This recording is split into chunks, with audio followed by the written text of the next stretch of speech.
Hi everyone, welcome to this week's episode of How to HR. Hi there, I'm your host Kristy-Lee. Thank you for joining me here today on this episode of our weekly series. If this is the first time you are catching How to HR, welcome. It's fabulous to have you here.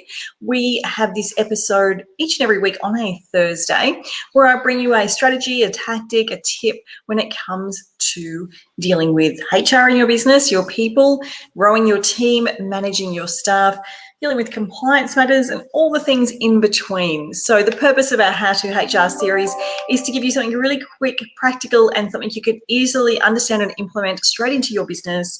No fluff stuff, no jargon, just something really useful for you and your business when it comes to your team. So welcome. I hope you're having a great week, whatever you're up to. And I know many of you are very busy, lots of recruitment campaigns going on, welcoming new team members, which is great. It's an exciting time, if not a tad stressful, but very exciting time. So on this week's episode of How to HR, and we're at episode number 17, we are looking at how to get the most out of Generation Z or Gen Z in our workforce and in our teams.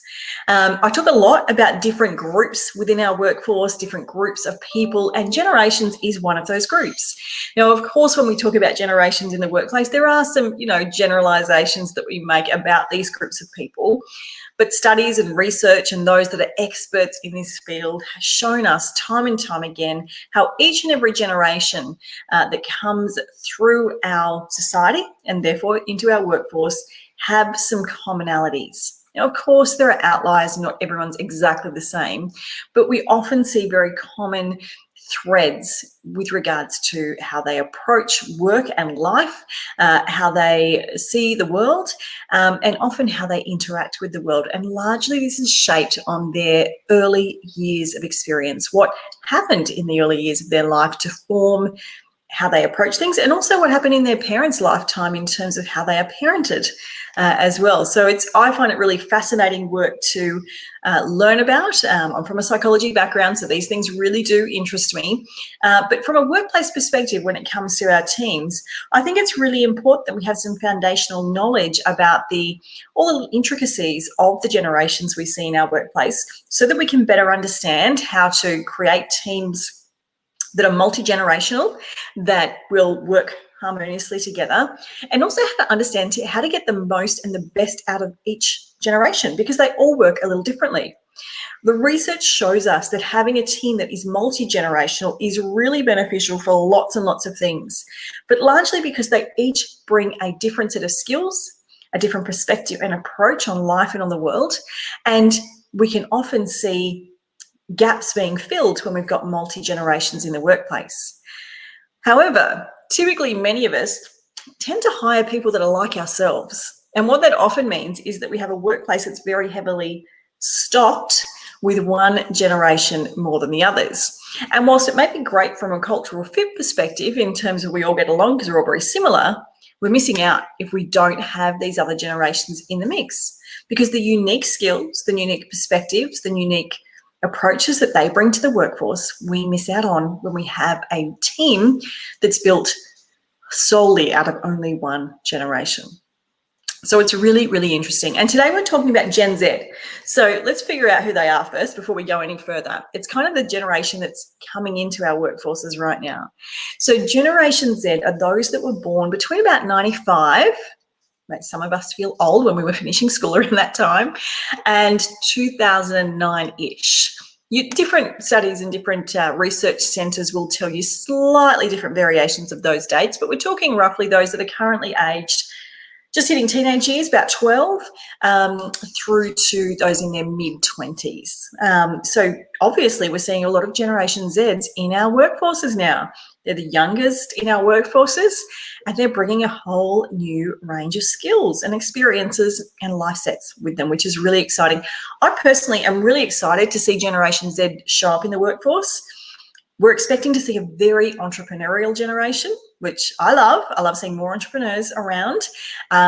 So that's exciting. And of course, this is the first generation coming into the workforce that are true digital natives. And what do I mean by that? This generation literally grew up with an iPhone or an iPad in their hand, most often their parents, whilst they were trying to keep them occupied whilst they were doing their work or something else, speaking from experience. But they literally grew up with that technology. So this is no longer a generation that's learnt technology early. This is a generation that has literally grown up with this technology. And for that reason, many people call Gen Zs the iGen, because it's just intrinsic to their fibre and their being. So very much digital natives. And as a result of that, as any of us that have multiple devices know, they become very savvy when it comes to multitasking. We're expecting that Generation Zs are going to prefer to work off, get this, 5 screens at any one time. Now, I'm all for the multi-screens. I have a couple here. 2 to 3 is my max. Gen Z are going to be 5 screens going at once kind of generation. Now, for some of us, we might find that a little challenging and we might question whether they're able to focus on those things, but they have grown up in an environment which is so digitally rich that multitasking and focusing on several screens or several things or several projects, tasks simultaneously is truly second nature to this generation. And the sooner we can embrace it and respect that this is how they have entered the world and how they've grown up, and that they are in fact capable of doing this kind of multitasking, then the sooner we'll be able to get the most out of this generation in the workplace. So they're a digitally savvy generation. They love to multitask and will love multiple screens at once. And as I already said, they love autonomy. They're going to be a very entrepreneurial generation.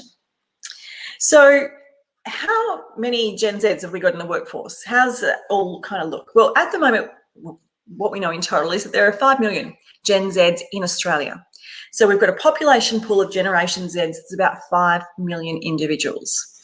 And by 2030, which is not very far away in the world of business, they're going to make up a third of our workforce. 1/3 of the Australian workforce in about 9 years' time is going to be made up of Generation Z. That's a big slice of the pie. So we really need to get to know this generation, how they work and how we can get the most out of them. Now, how can you get the most out of the Gen Zs that are in your workforce?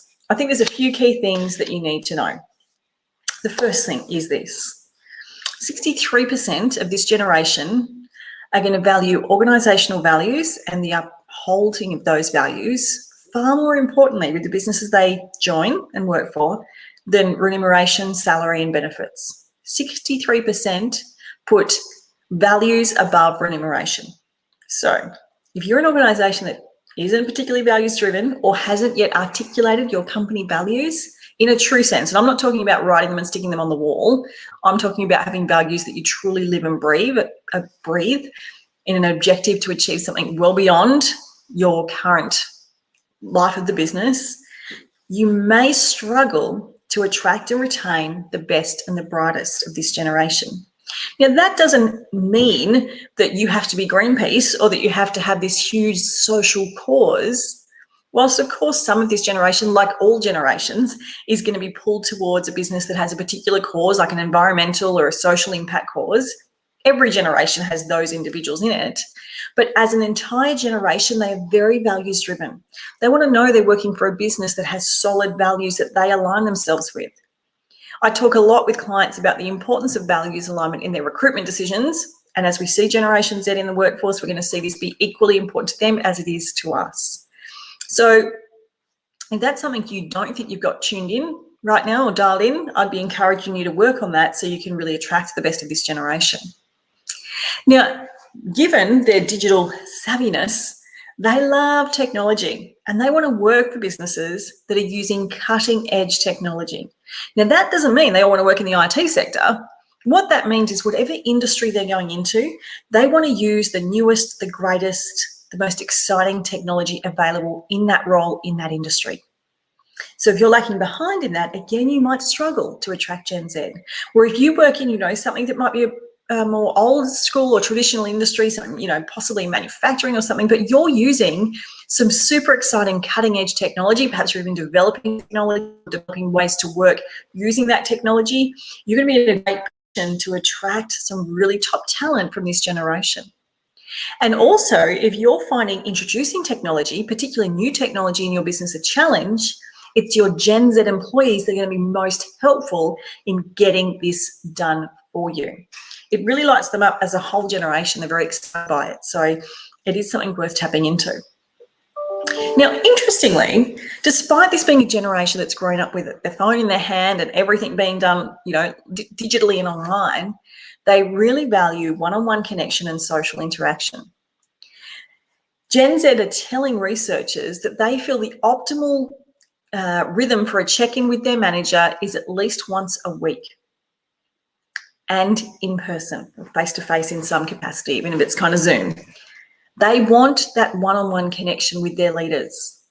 So this is not a generation that you want to think, well, because they're so digitally savvy, we're just going to set and forget and do a quarterly catch-up. That's not going to cut it with these guys. They want that one-on-one connection. They see weekly as optimal in most cases, but they certainly want regular, short, one-on-one, in-person communication with their leaders. I found that really interesting from such a digitally savvy generation. But I think it tells a lot about the fact that they are in tune with values. They do want connection to the workplace.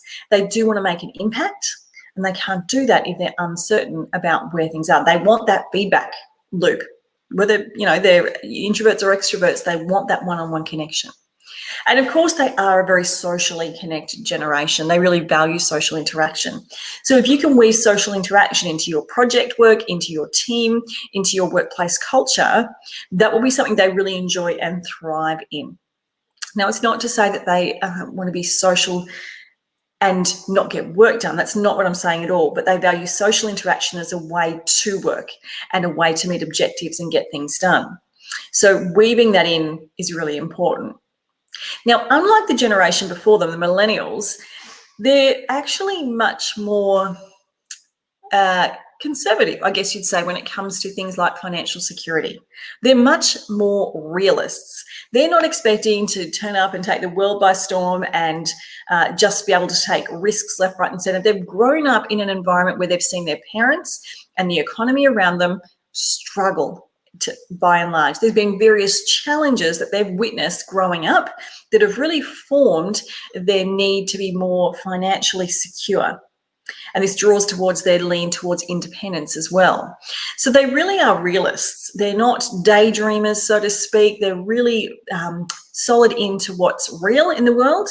And so you won't be able to pull the wool over their eyes to an extent as well, which is really interesting, because I think we're seeing a flick back from the generation before them that were quite different in that aspect of their life because of the environment they'd grown up in. So I think this is a really interesting pattern, flicking slightly back in some ways towards the older generation in regards to those things like financial security being important to them. But that's not to say that they're a risk-averse generation. They love autonomy, and this is why we expect to see a really high number of entrepreneurs in this particular generational group. And I think that's going to be a very exciting thing to watch. I think the combination of the entrepreneurial spirit with the love for cutting edge technology and their ability to multitask simultaneously working on multiple devices and screens means I think we're going to expect to see a lot from this generation, not only in terms of productivity in the workplace, but in terms of new ideas, new inventions, new ways of working, new ways of doing things, new marketplaces potentially. They estimate that children going through school these days are going to work in jobs that right now do not exist. So we can expect that it's Gen Z that's going to be creating these jobs, these industries, these technologies. So whilst we are always in a state of complete change when it comes to our workplace, I'm really excited to see Gen Z coming into the workforce. I'm really excited to see what kind of leaders they become. And I'm super excited to see their entrepreneurial spirit play out and the improvements, the changes and the benefits we are all going to reap as a result of that. So as you're welcoming this generation into your workplace, I encourage you to do so with enthusiasm. Remember, cutting edge technology, if you can be at the forefront of that, you're going to attract and retain the best of this group of job market people. They want regular catch-ups with you as their leader. They are not a set and forget generation. They want social interaction woven through as part of their work, and they want to work for organisations that have strong values, that are well articulated and that are followed through on. You cannot just get your company values written down and not live and breathe them every single day. It won't wash with most strong employees, but it certainly won't wash with Gen Z. So if you can get those things right, you'll be able to get the best out of this generation in the workplace. And as I said, I strongly believe an intergenerational workforce is the best option for most businesses. So welcome them in, harness their strengths, and let's see what they can do. That's it from me for today. I'll be back next week for episode number 18 of How to HR. In the meantime, if there is a topic you would love me to cover in one of these series, just put a comment below this video and let me know, and I'll absolutely get that covered for you.